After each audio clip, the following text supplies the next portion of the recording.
One of the main threats to world safety is the misuse by terrorists of chemical, biological, radiological and nuclear materials. The town of Maastricht has hosted this international exercise in helping authorities understand how to deal with threats of this kind. Atomic14 was an international exercise on the prevention of nuclear terrorism.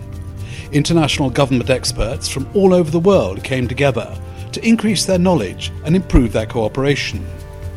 Radiological and nuclear security, crisis communication, law enforcement, cybersecurity, forensics and emergency management were the central disciplines that featured in the exercises. So each year, starting from 2009, we have organized an international exercise, again part of our CBRNE program.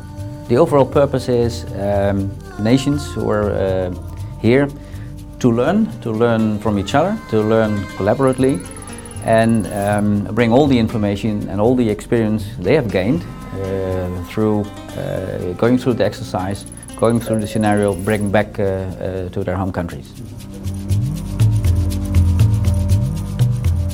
Atomic14 was organised by the Dutch National Coordinator for Security and Counter-Terrorism, known as NCTV, and the Dutch Ministry of Foreign Affairs. They were supported by the Netherlands Forensic Institute, the Dutch Ministry of Economic Affairs, Interpol and the European Commission, and also by UNICRI, the EU CBRN Risk Mitigation Centres of Excellence, the International Atomic Energy Agency and Europol. Now, I've just been inside to take a look, and what I've got to explain to you is that many of the delegates are from the security services, and so much of their discussion has to be in secret, and this means that we're limited in exactly what we can report. However, what I can tell you is it was called a tabletop simulation exercise, and I can also tell you that there are roughly 250 delegates from 50 countries, ranging from Australia to Zambia, and every continent's represented except Antarctica. Meet up with all of them, but I believe that one thing I will achieve will be the system of information sharing, main players in the system, and the theoretical framework of intelligence sharing and collaboration.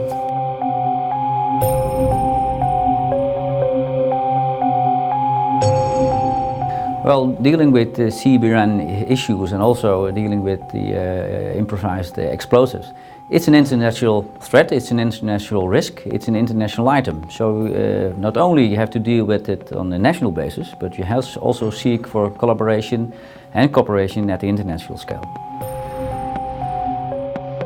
How can you practice and rehearse for this? Is this possible to do? Well, the rehearsal should be done, of course, when there is during peacetime. So we have regular exercises on an international level, but also internal exercises within the Commission. The internal exercises deal more with the operationality of the systems, the communication network itself, and then there are also simulated accident exercises once a year with either the Commission or also together with the Atomic Energy Agency. And those are played fairly realistically? And they are very realistic. And there's a well-known saying in Latin actually, but I'll translate it. If you want peace, prepare for war. Because what we've seen in this exercise is a game, but played very seriously indeed. The players play their real-life roles, but based around an imaginary but realistic scenario. And different things are given to them, different information. And the focus on the whole thing is preventing any kind of terrorism if and when it happens.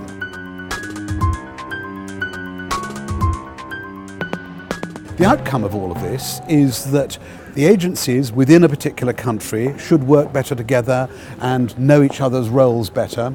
And at the same time, cross-border cooperation should be better as well. Decision-making and trust should be improved. So hopefully that's the outcome of Atomic14.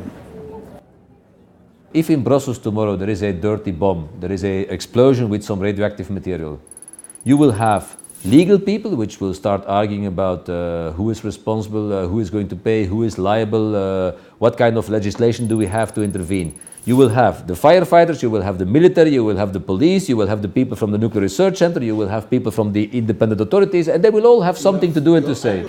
You will have, and you will have the population in the end also, which wants to be informed. And the last thing you want to happen is that you have 4 different people saying different things about the same event. So what we really focus on is to try and bring all these different stakeholders around the table, make them realize that they all have a certain role to play, but that this has to be organized properly, this has to be trained also between them, because it's not spontaneous. Cyber crimes towards illicit transportation of nuclear activities, things that might not be taken so seriously, especially with our borders in West Africa, which are so porous. I believe that there is a lesson to be learned.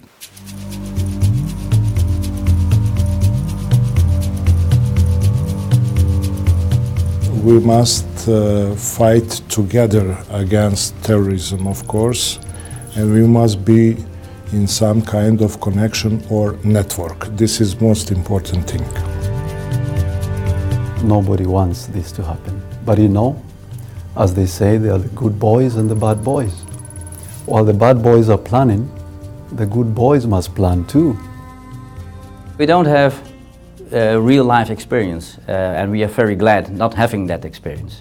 On the other hand, we do have a lot of experience in thinking over scenarios, in exercises, in trying to do our best to prevent incidents.